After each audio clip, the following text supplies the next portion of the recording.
राजा राम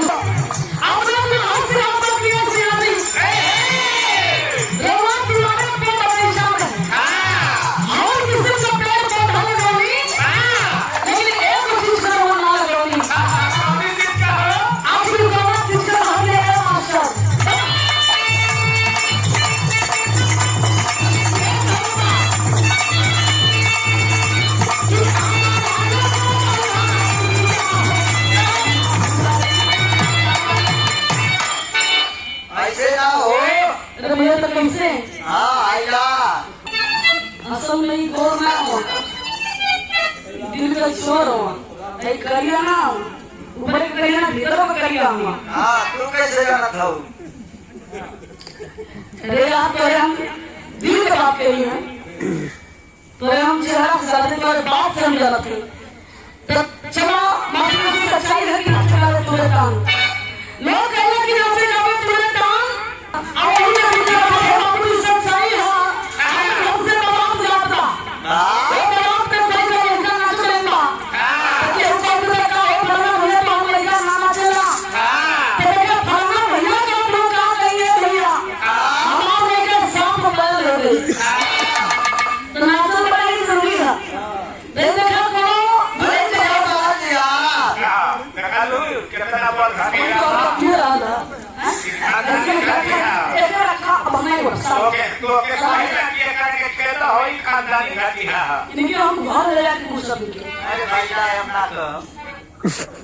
और अपने पार्टी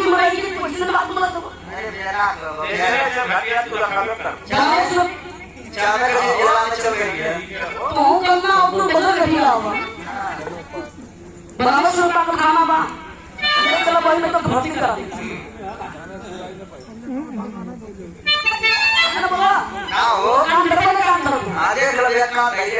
चौकान है काम करो दुकान कर पहले आप बहुत गलत करता तो हम मुझे नहीं आप से किसी पे पता ना चाहिए आओ शादी हम बात जात पानी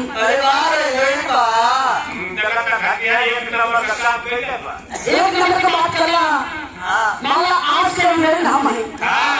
और आज के हिंदू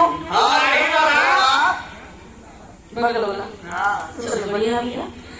तो शादी हम बात जात पानी हम आप लोगों के जोन बताओगे कैसे